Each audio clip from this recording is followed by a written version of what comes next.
عورتوں کے لیے بھی یہی حکم ہے بلا اجازت شرعی، وہ بھی فرض نمازیں بیٹھ کر ہرگز نہیں پڑھ سکتی۔ اب ہمارے یہاں ہوتا کیا ہے، بعض اوقات مسجدوں کے اندر کرسیوں کا انتظام بھی ہوتا ہے، بعض بڈھے وغیرہ بیٹھ کر اس پر فرض نمازیں پڑھتے ہیں، حالانکہ چل کر آئے ہوئے ہوتے ہیں، نماز کے بعد کافی دیر تک باہر کھڑے ہو کر بات چیت وغیرہ بھی کر لیتے ہیں۔ ایسے لوگ اگر شرعی اجازت کے بغیر بیٹھ کر نمازیں پڑھیں گے تو ان کی نمازیں نہ ہوگی۔ ساتواں مسئلہ قیام کا بیان کیا گیا، کھڑے ہونے کا، کہ کھڑے ہو کر پڑھنے کی قدرت ہو جب بھی بیٹھ کر نفل نماز پڑھ سکتے ہیں۔ کون سی نماز پڑھ سکتے ہیں؟ نفل نماز پڑھ سکتے ہیں بیٹھ کر، لیکن اس میں بھی افضل یہی ہے کہ کھڑے ہو کر نماز پڑھی جائے، کیونکہ ہمارے آقا و مولا مدینے والے مصطفیٰ صلی اللہ تعالی علیہ وسلم نے ارشاد فرمایا، بیٹھ کر پڑھنے والے کی نماز کھڑے ہو کر پڑھنے والے کی آدھا ثواب رکھتی ہے۔ کھڑے ہونے والا جو نفل نماز کے اندر ہے اس کو پورا ثواب ملے گا، اور جو بیٹھ کر نفل نماز پڑھے گا اسے آدھا ثواب ملے گا۔ اب آپ غور فرمائیے، کیا اگر آپ کو کوئی ملازمت پہ رکھتا ہے، نوکری پہ رکھتا ہے، اور آپ کو بتا دیا جاتا ہے کہ اگر یہی کام آپ کھڑے ہو کر پڑھو گے تو ڈبل پگار ہے، 30,000 پگار ملے گا، اور اگر آپ بیٹھ کر نوکری کرتے ہو تو آپ کو 15,000 پگار ملے گا، بیٹھ کر اگر کام کرتے ہو تو آپ سوچئے کون ہے جو بیٹھ کر کام کرے گا؟ ظاہر سی بات ہے سب کھڑے ہو کر کام کرے گا، کیونکہ ان کو پورا پگار چاہیے، پوری سیلری چاہیے۔ اسی طریقے سے ہمیں چاہیے کہ ہم نفل نماز بھی کھڑے ہو کر ہی ادا کریں تاکہ ہم کو پورا ثواب ملے۔ اللہ تعالی ہم کو کھڑے ہو کر نماز پڑھنے کی توفیق عطا فرمائے۔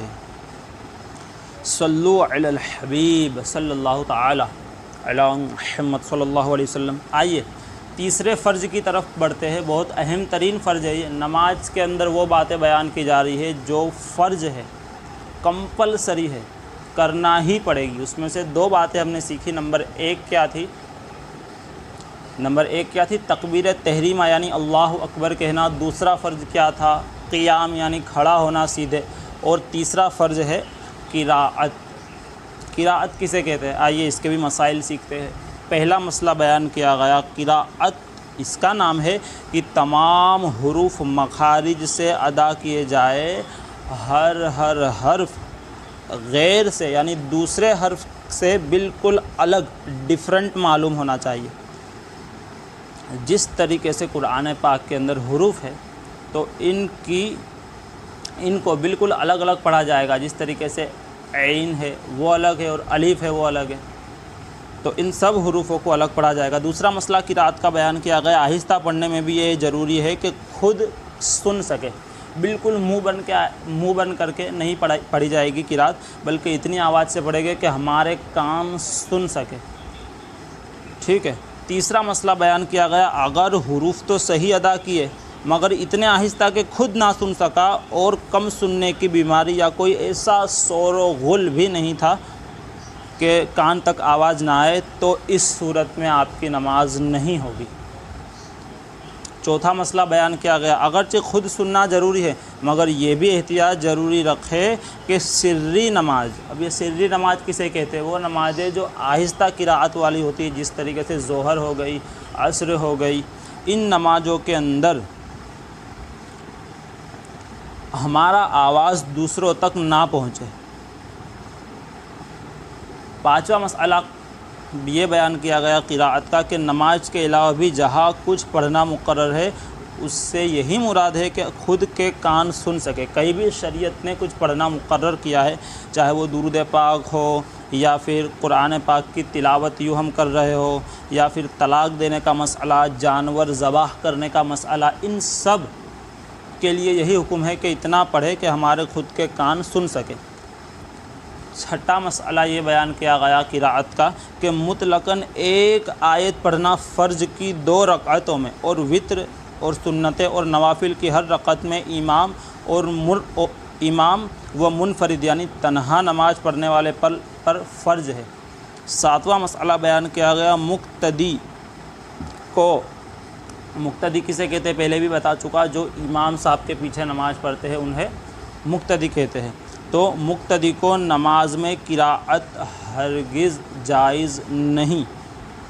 سورہ فاتحہ یعنی الحمد کی صورت بھی نہیں پڑھی جائے گی امام صاحب کے پیچھے، نہ سری نمازوں میں، نہ آہستہ قراءت والی نمازوں میں، نہ جو بلند آواز سے قراءت ہوتی ہے فجر مغرب عشاء ان نمازوں میں۔ کسی بھی نماز کے اندر امام کے پیچھے قراءت نہیں کی جائے گی۔ امام کی قراءت مقتدی کے لیے یعنی پیچھے پڑھنے والے کے لیے کافی ہے۔ نواں مسئلہ بیان کیا گیا کہ فرضوں میں ٹھہر ٹھہر کر قراءت کرے اور تراویح میں متوسط انداز پر اور رات کے نوافل میں جلد پڑھنے کی اجازت ہے، مگر ایسا پڑھے کہ سمجھ میں آ سکے، یعنی کم سے کم مد جو ہوتا ہے مد، اس کا درجہ جو کتابوں میں قاریوں نے بیان کیا گیا ان کا کھینچنا ضروری ہے، اور اگر ایسا نہیں کیا تو اس کو چھوڑ کے پڑھا تو یہ حرام ہے۔ اس لیے کہ ترتیل یعنی ٹھہر ٹھہر کر قرآن پاک پڑھنے کا حکم ہے۔ اب آج کل رمضان میں تو کیا ہوتا ہے، بعض حافظ صاحب بہت سپیڈ کے اندر قرآن پاک پڑھتے، یعلمون تعلمون کے سوا کوئی لفظ سنائی ہی نہیں دیتا۔ ایسوں کو چاہیے کہ وہ آہستہ تھوڑی قراءت کرے تاکہ حروف جو ہے وہ بالکل صاف سنائی دے۔ اور آج کل تو بلکہ فخر کیا جاتا ہے کہ اس مسجد کی تراویح بہت جلدی پوری ہو جاتی ہے، اس مسجد کے اندر بہت جلدی ختم ہو جاتا ہے، ہم وہاں پہ پڑھنے جائیں گے۔ تو ایسا نہیں، بلکہ قرآن پاک سکون و اطمینان کے ساتھ پڑھا جائے اور اس کو سنا جائے۔ اس طرح قرآن پاک پڑھنا کہ لفظ کے لفظ ہم کھا جائے، چبا جائے اور کچھ پڑھے کچھ نہ پڑھے سپیڈ میں پڑھنے کے لیے، ایسا قرآن پاک پڑھنا حرام ہے۔ اکثر لوگ اس بیماری کے اندر ملوث ہے۔ اکثر لوگوں کی یہ غلطیاں ہوتی ہے کہ تو اور تا، جسے ہم توئیں اور زوئیں کہتے ہیں جو لوگ اردو میں پڑھے ہوئے ہیں، تو اصل لفظ ہے تو اور الف با کے بعد جو تا آتا ہے وہ تا تو کے اندر ڈیفرنٹ نہیں کرتے، فرق نہیں کر پاتے۔ سین صاد ثا اس میں فرق نہیں کر پاتے۔ پھر اسی طریقے سے ہا اس میں فرق نہیں کر پاتے۔ اسی طریقے سے ذال جیم ذو زا اس کے اندر فرق نہیں کر پاتے۔ تو یاد رکھیے حروف بدل جانے میں اگر معنی فاسد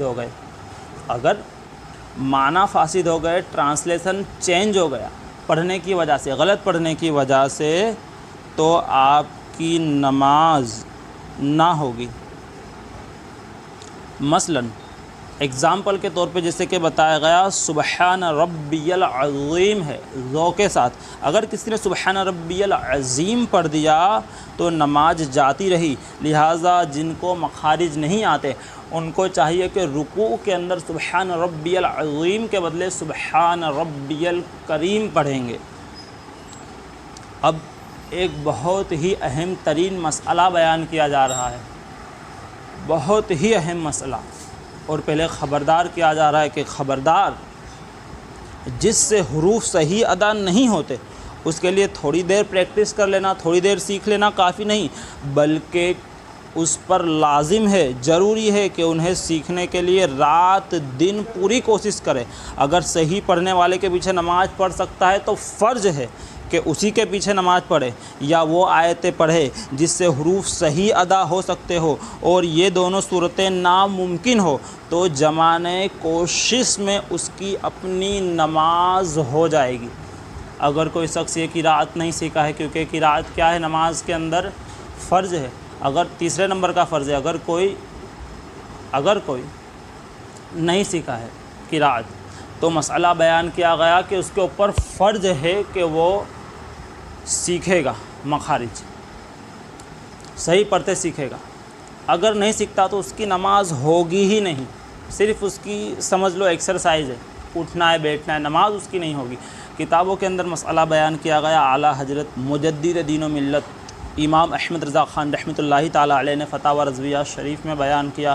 اس کے علاوہ بہار شریعت کے اندر مسئلہ بیان ہوا کہ جس سے صحیح مخارج کے ساتھ قرآن نہیں آتا اس پر فرض ہے کہ سیکھنے کی بھرپور کوشش کرے، بھرپور کوشش کرے گا وہ مخارج سیکھنے کی، اور جب تک وہ سیکھ رہا ہے، اگر سیکھنا اس کا کنٹینیو پایا جا رہا ہے، سیکھنے کا عمل جاری ہے، اور اس درمیان وہ نمازیں پڑھے گا تو اس کی اپنی نمازیں ہو جائے گی۔ لیکن سیکھنا اگر جاری ہے تو، ورنہ اگر نہیں سیکھے گا تو اس کی نماز نہیں ہوگی۔ آج کل کافی لوگ اس مرض میں مبتلا ہے کہ نہ انہیں صحیح قرآن پڑھنا آتا ہے، نہ سیکھنے کی کوشش کرتے ہیں۔ یاد رکھیے اس طرح نمازیں برباد ہوتی ہے۔ اس پر ضروری ہے کہ رات دن سیکھنے کی بھرپور کوشش کرے۔ اگر رات دن کوشش کی مگر سیکھنے میں ناکام رہا، جیسے بعض لوگوں کے صحیح حروف ادا نہیں ہوتے، اس کے لیے لازمی ہے کہ رات دن سیکھنے کی کوشش کرے، اور جمانے کوشش میں وہ معذور ہے، یعنی اپنی نماز اس کی ہو جائے گی، مگر صحیح پڑھنے والوں کی امامت اب بھی وہ نہیں کر سکتا۔ ہاں جو حروف اس کے اپنے غلط ہو وہ دوسرے کے بھی غلط ہو تو جمانے کوشش میں ایسوں کی امامت کر سکتا ہے، اور اگر کوشش بھی نہیں کرتا تو خود اس کی نماز نہیں ہوتی تو دوسروں کی نماز اس کے پیچھے کہاں سے ہوگی؟ کوئی امام تو بن گیا ہے، امام بننے کا کافی شوق ہوتا ہے، کافی لوگوں کو موقع ملتا ہے تو امام بن جاتے ہیں۔ تو اب بھائی مخارج صحیح نہیں ہے تو اس کی اپنی نماز نہیں ہو رہی ہے، دوسروں کی نماز کہاں سے ہوگی اس کے پیچھے؟ الحمدللہ شیخ طریقت قبلہ امیر اہل سنت امیر دعوت اسلامی مولانا محمد الیاس عطار قادری صاحب دامت برکاتہم العالیہ کا فیضان ہے کہ انہوں نے اس امت کو دعوت اسلامی کا تحفہ دیا، اور الحمدللہ دعوت اسلامی کے ذریعے پورے دنیا بھر میں مختلف جگہوں پر مدرسۃ المدینہ بالغان لگائے جاتے ہیں، یعنی وہ مدرسے لگائے جاتے ہیں جس کے اندر بڑے اسلامی بھائی، بالغ اسلامی بھائی قرآن پاک سیکھنے کے لیے آتے ہیں۔ اور یہ مدرسے عام طور پہ رات کو عشاء کی نماز کے بعد لگائے جاتے ہیں، مختلف شہروں میں لگائے جاتے ہیں۔ تو آپ سب لوگوں سے بھی مدنی التجا ہے، اس مدرسوں کے اندر حاضری دے اور اپنے قرآن پاک کو درست کیجیے۔ 3 فرائض اب تک ہم سیکھ چکے۔ پہلا فرض کون سا تھا؟ سب بولیں گے۔ پہلا فرض کون سا تھا؟ تکبیر تحریمہ۔ دوسرا فرض کون سا سیکھا؟ دوسرا فرض سیکھا قیام یعنی کھڑا ہونا، اور تیسرا فرض سیکھا قراءت۔ اب نماز کا چوتھا فرض ہے رکوع۔ اتنا جھک گئے کہ ہاتھ بڑھائے تو گھٹنوں تک پہنچ جائے، یہ رکوع کا ادنا درجہ ہے، اور پورا یہ ہے کہ پیٹھ بالکل سیدھی ہو۔ اتنے ہاتھ بڑھا دیے کہ گھٹنوں تک پہنچ جاتے تو یہ رکوع ہو جائے گا، ادنا درجہ ہے یہ رکوع کا۔ سرکار صلی اللہ علیہ وسلم نے فرمایا اللہ بندے کی اس نماز کی طرف نظر نہیں فرماتا جس میں رکوع اور سجود کے اندر، سجدوں کے اندر پیٹھ سیدھی نہ ہو۔ ہمیں چاہیے کہ رکوع کے اندر بالکل سیدھی پیٹھ رکھے۔ 5واں فرض ہے سجود یعنی سجدے کرنا۔ سلطان مکہ مکرمہ صلی اللہ علیہ وسلم کا فرمان ہے کہ مجھے حکم ہوا ہے کہ 7 ہڈیوں پر سجدہ کروں، اور دونوں ہاتھ، اور 7 ہڈیوں پر سجدہ کروں، منہ، دونوں ہاتھ، دونوں گھٹنے اور دونوں پنجے، اور یہ بھی حکم ہوا ہے کہ کپڑے اور بال نہ سمیٹوں۔ صحیح مسلم شریف کی حدیث ہے کہ سرکار فرماتے ہیں کہ مجھے حکم ہوا ہے کہ 7 ہڈیوں پر سجدہ کروں اور نماز کے اندر کپڑے اور بال نہ سمیٹوں۔ ان لوگوں کو اس حدیث سے پاک سے، جو صحیح حدیث پاک ہے، اس سے سیکھنا چاہیے کہ جو نماز کے اندر اپنی پاؤں کی موریوں کو فولڈ کرتے ہیں، ان لوگوں کو عبرت حاصل کرنی چاہیے، اور وہ اس حدیث پر عمل کرتے ہوئے اپنے اس فعل سے بچے۔ دوسرا مسئلہ بیان کیا گیا سجدے کا کہ ہر رکعت میں 2 بار سجدہ فرض ہے۔ تیسرا مسئلہ بیان کیا گیا کہ سجدے میں پیشانی جمنا ضروری ہے۔ جمنے کے معنی یہ ہے کہ زمین کی سختی محسوس ہو۔ اگر کسی نے اس طرح سجدہ کیا کہ پیشانی نہ جمی، اچھی طرح پیشانی نہ جم پائی، تو اس کا سجدہ نہ ہوگا۔ چوتھا مسئلہ سجدے کا بیان کیا گیا کسی نرم چیز مثلا گھاس یا قالین وغیرہ پر سجدہ کیا تو اگر پیشانی جم گئی، یعنی کہ اتنی دبی کہ اب دبانے سے نہ دبے گی، تو سجدہ ہو جائے گا، ورنہ آپ کا سجدہ نہیں ہوگا۔ آج کل مسجد کے اندر جو کارپیٹ بچھانے کا رواج پڑ گیا ہے، پھر کئی مساجد کے اندر کارپیٹ کے نیچے مزید فوم بنا ہوا ہوتا ہے، فوم ڈال کے رکھا ہوا ہوتا ہے، تو وہاں خاص خیال رکھنا چاہیے کہ پیشانی اچھی طرح جم جائے، ورنہ نماز نہ ہوگی۔ اور ناک کی ہڈی نہ دبی تو نماز مکروہ تحریمی ہو جائے گی۔ نماز نہ ہوگی یہ مسئلہ نہیں لکھا ہے، یہ میں اپنے الفاظ واپس لیتا ہوں۔ فرمایا گیا نماز مکروہ تحریمی ہو جائے گی اور اس کا اعادہ کرنا، اس کو پھر سے لوٹانا یہ واجب ہو جائے گا۔ چھٹا مسئلہ بیان کیا گیا، کمانی دار یعنی اسپرنگ والے گدے کہ وہ جتنے دباؤ دبتے ہی چلے جاتے ہیں، اس کے اوپر نماز نہ ہوگی۔ صلو علی الحبیب صلی اللہ تعالی علی محمد صلی اللہ علیہ وسلم۔ 5 فرض ہم نے سیکھے، دوہرا لیجئے۔ پہلا فرض کون سا تھا؟ تکبیر تحریمہ۔ دوسرا فرض کون سا تھا؟ قیام یعنی کھڑا ہونا۔ تیسرا فرض کون سا تھا؟ قرات۔ چوتھا فرض کون سا تھا؟ رکوع۔ پانچواں فرض کون سا تھا؟ سجود۔ اور چھٹا فرض ہے قاعدہ آخرہ، یعنی نماز کی رکعتیں پوری کرنے کے بعد سلام پھیرنے کے وقت جب ہم بیٹھتے ہیں اسے قاعدہ آخرہ کہا جاتا ہے۔ تشہد یعنی التحیات رسولہ تک پڑھ لی جائے، اتنا بیٹھنا فرض ہے۔ 4 رکعت والے فرض میں چوتھی رکعت کے بعد قاعدہ نہ کیا تو جب تک 5ویں کا سجدہ نہ کیا ہو بیٹھ جائے۔ اگر 4 رکعت پڑھنی تھی اور 5ویں کے لیے کھڑا ہو گیا تو جب تک 5ویں کا سجدہ نہ کیا تو وہ کیا کرے گا؟ اللہ اکبر پڑھ کے پھر سے قاعدہ آخرہ میں آ جائے گا، 6ٹھی رکعت کا سجدہ نہیں کرے گا اور پھر سجدہ سہو کر لے گا، اس کی نماز ہو جائے گی۔